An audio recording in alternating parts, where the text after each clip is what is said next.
on the phone in the morning. She'll Yeah. call an editor and say this, I just wrote this. And, Right. and for 10 years, and I would hear it. But I never got to read it. Picture the room before the cameras ever roll. No red carpets, no studio clock screaming for one more take. Just 2 mugs cooling on a nightstand, 2 notebooks open on a quilt, a beam of late sun slanting across a quiet Malibu afternoon. For most of his life, James Brolin chased light, the hot, demanding kind that hums above sound stages and makes whole nations watch. He met it head-on in crisp lab coats and tailored tuxedos, in dusty western towns and haunted houses, in the kind of roles that turn an actor into a fixture. And yet, what lasts isn't always loud. This is not a story about falling away. It's a story about leaning in, about a legend who knows that legacy isn't only what you make on screen, it's what you protect off it. After 6 decades of motion, pilot seasons, table reads, location shoots that ate holidays alive, Brolin has begun to exercise the hardest muscle of all: discretion. Say no to the noise. Guard the center. Choose the life you've earned. You can feel it in the pauses between projects, in the way he talks about time now, like a precious instrument you tune carefully. Work is still love. But love finally is also work, the daily kind, brewed in quiet rituals, long walks when words run thin, pages shared at the edge of sleep. This is where the most important scenes are happening. So today we're not chasing rumors or inventing headlines. We're telling the true, harder story.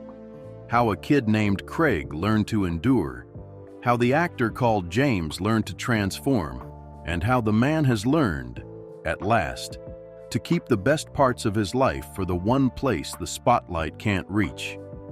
If that kind of choice resonates with you, hit like, settle in, and let's visit the long road that led a working legend to the easiest line he's ever had to deliver: "I'm home." Before there was the cool authority of Dr. Stephen Kiley, there was a Los Angeles kid named Craig Kenneth Bruderlin trying to catch his breath. First literally, then artistically. The city stamped him early with big skies and bigger expectations, a place where dreams are common and certainty is rare. He grew up a tinkerer and an observer, the kind who took things apart to understand why they worked and stared at movie screens to learn why he did. Acting wasn't a golden invitation, it was a stubborn dare. He learned the business the hard way, by missing, by almost, by hearing "we'll be in touch," and living through the quiet that followed. He stacked odd jobs against acting classes, wore out the soles of his shoes on studio lots, and learned to memorize lines in cars and hallways. If glamour ever showed up, it was late to the party. Then came the turn that changes a life but never looks like a miracle at the time: Marcus Welby, Maryland. A white coat, a steady gaze, and writing that let him be both intelligent and human. Audiences leaned in. Critics took notes. Awards followed. Overnight success? Not close. What everyone else called a breakout felt to him like a vindication. Proof that the grind had a point. That early heat could have made him narrow. The kind of actor who protects one lane and rides it until the wheels come off. Instead, Brolin learned the deeper craft: stillness, patience, the discipline to wait for material that lets you bring your own weather. He took direction well and took responsibility better. He learned to lead quietly on sets, to show up prepared, to leave the tantrums to lesser men who needed them. Through it all, he guarded something every long career actor eventually needs: an off switch. You can't last if you don't know how to disappear between jobs, to reset the meters, to come back hungry. That habit, disappear, reset, return, became the invisible spine of his career. It's also the reason the next chapter of his life makes this much sense. The man who learned to edit his craft is the same man now editing his calendar. And that, more than any trophy, is how Craig became James. Longevity in Hollywood isn't a straight line. It's a series of reinventions that feel obvious only in hindsight. Brolin's map reads like a masterclass in range. He swaggered through the original Westworld with the unbothered confidence of a man who could be both the hero and the audience's proxy, then turned around and lent vulnerability to the terror of the Amityville horror, grounding the supernatural in recognizable human fear. Those weren't just roles, they were signals. This is an actor who can carry weight without announcing he's carrying it. Television wasn't a safety net, it was a second kingdom. With Hotel, he didn't merely anchor episodes. He learned the language behind the camera, rhythm, economy, the math of making days. Directing sharpened his instincts. It also gave him a gift most performers crave and few earn: perspective. When you've sat where the director sits, you stop wasting takes and start solving problems. And then, because real pros don't age out, they level up. Brolin found new gears. Voice work isn't an easy pivot. It demands precision without the crutch of presence. So of course he took on an empire of a character and gave Emperor Zurg a different temperature. Less cartoonish bluster, more granite. It was a sly flex, the face you've known for decades. He can disappear and still dominate a frame you don't even see. More recently, he stepped into the warm, omniscient cadence of a narrator and turned it into a storytelling engine. The voice carried plot, theme, mood, until the series had the nerve to flip the card and reveal the man behind the curtain mattered more than we guessed. That's a veteran trusting long game, an actor allowing the audience to discover him twice. What ties these decades together isn't luck, it's taste. Brolin keeps finding places where his presence is additive, not just decorative. He understands that reinvention works only when it's rooted in something constant. A believable man in unbelievable circumstances, a steady hand in a noisy room. Which is why the most surprising and most honest reinvention of all is the one he's in right now. Saying yes to less. Saying yes to depth. Proving that the final act of a great career doesn't have to be bigger to be better. It just has to be true. Some artists arrived as products. Barbra Streisand arrived as a force.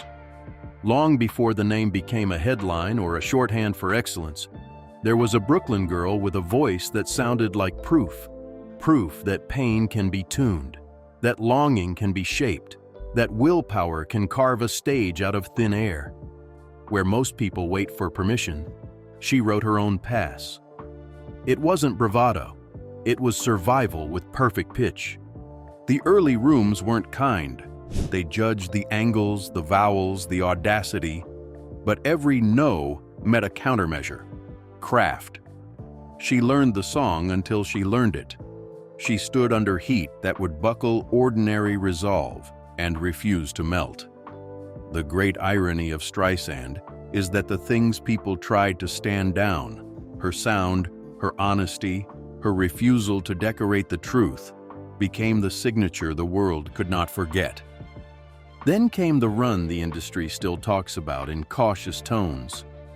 The singer who conquered Broadway, the actor who owned the frame, the producer who understood the engine of a story, the director who walked into meetings and would not be moved.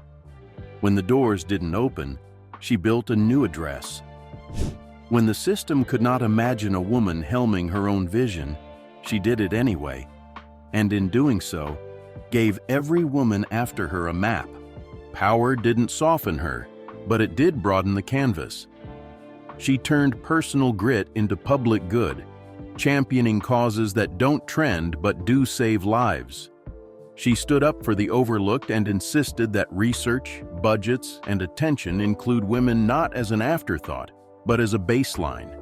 That kind of advocacy doesn't make splashy montages, but it changes who gets to outlive their headlines. And yet the work that may be most revealing is the written kind. page after page of recollection and reckoning, a memoir that reads like a studio light, turned gently on the corners most artists keep dark. It's all there. The battles, the stubbornness, the tenderness carefully rationed, the wins that cost more than they looked. What you learn is simple and enormous. Barbra didn't outlast an era. She outworked it and outlived it too. Loved the craft enough to demand much of it. Loved the truth enough to pay full price. It's the same temperature that warmed a life with James Brolin. Two uncompromising artists who, at home, learned to compromise on time. They didn't meet under spotlights. They met at a table the way ordinary miracles do. Friends made the introduction, calendars aligned, and the evening began with a sentence only Barbra could deliver without malice. "Who did your hair?" It was a test disguised as a tease, and Brolin passed by laughing. Honesty recognizes honesty. The tone for the next decades was set in the first 60 seconds. It wasn't fireworks so much as a pilot light that never went out. The conversation moved the way good acting does, listening first, then answering for real. Brolin wasn't dazzled by the legend across from him. He was disarmed by the person. Streisand didn't meet a resume. She met a man who had learned over years of feast and famine to carry himself without performing himself. Their lives had been large, their circles loud. This was different. This was clear. The story people love to tell is that he asked, more than once. That she said yes when the words could hold what the promise required. That the ceremony felt less like spectacle and more like an agreement between adults who knew exactly what they were signing for. Not perfection, not publicity, but presence. A partnership built on the truest currency they had, time honestly shared, and truth honestly spoken.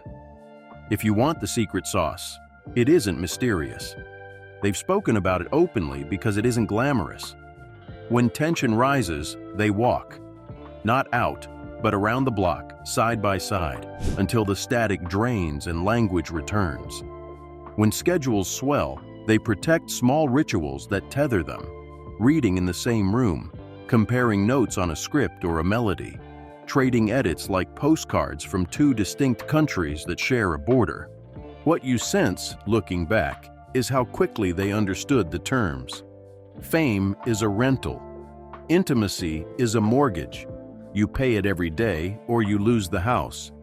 So the public moments became accents, not foundations. The real architecture grew in the quiet. Mornings without makeup, evenings without makeup calls, the grammar of shared glances that say more than a speech. The blind date didn't invent their happiness. It revealed two people already fluent in hard work and ready finally to spend that effort on each other. If you've ever stepped onto a set, you know the three things that make or break a scene: lighting, sound, editing. Their marriage uses the same toolkit. Lighting is attention. Where do you aim the beam, and for how long? In a house full of projects and invitations, they learned to light the ordinary on purpose. Breakfast becomes a dailies review. A dog's contented sigh becomes a cue to pause. A strand of melody hummed from across the room becomes a creative call sheet. Attention is currency. They spend it on each other first. That choice doesn't shrink their worlds. It colors them correctly. Sound is listening. Not the kind where you reload your next line while the other person speaks, but the riskier kind. Hearing the sentence behind the sentence. He knows when to let silence do the heavy lifting. She knows when a note needs a softer vowel and a kinder delivery. In interviews, they've hinted at this plainly. They don't always get it right in the first take, but they keep the mics open until they do. You can feel the professionalism transposed into tenderness. They take direction from each other without losing themselves. Editing is the sacred number. Great editors don't just shorten, they make meaning. Over the years, They've trimmed what steals joy and extended what grows it. That can look like declining a good offer because the timing is bad, or adding an unscheduled long weekend because a chapter at home is getting interesting. It's the same discipline that lengthened their careers and now lengthened their peace. Cut the filler, keep the scene. There's a phrase they've joked about that captures the philosophy: the boardroom bed. Not decadence, alignment. A place where ideas are pitched, pages are marked, to-do lists are merged, and the day gets greenlit or shelved with mutual consent. The world might call that ordinary. Artists call it infrastructure. And here's the grace note: nothing about this requires the world's permission. Awards may gather dust, premieres may ebb and flow, but the dailies at home look better than ever because they're shot in natural light, mixed with patient ears, and cut by two people who know exactly what story they want to tell. If the legend seems to be choosing home more often now, it isn't retreat. It's a craft of the highest order, prioritizing the scene that will matter when the credits roll. Return to that quiet Malibu room. 2 mugs, 2 notebooks, late sun slanting across a quilt. For most of us, legacy is something other people measure after we're gone. James Brolin treats it like something you shape while you're here, with the same care you'd give a final cut. He's spent a lifetime learning where to place the light, how to listen for the real line, when to cut what doesn't serve the scene. Now, in this chapter, the scene that matters most is the one that almost no one sees. This is not an exit, it's an edit. It's a working artist choosing quality over quantity, presence over PR, real time over runtime. It's a marriage that runs on craft, not spectacle. Lighting that favors the everyday, sound that honors the sentence behind the sentence, edits that protect what's tender and true. You can call that stepping back. He'd probably call it stepping in. If you want the headline, here it is. A legend chose home. Not because the work stopped loving him, but because he learned the rarer discipline of loving something more. It turns out the bravest role in a long career isn't the one that makes the poster. It's the one that makes a life. The cameras will roll again, when the right story knocks, when the timing respects the center of gravity he and Barbra built. Until then, the most important lines are read at the edge of sleep. The best notes are traded across a breakfast table, and the audience is exactly 2. If that speaks to you, tell us in the comments. What did you cut to protect what mattered? What scene in your life got better when you chose to light it differently, to listen longer, to edit with courage? Tap like if you believe legacy isn't what you leave, it's what you live. One deliberate yes, one gentle no, one honest page at a time.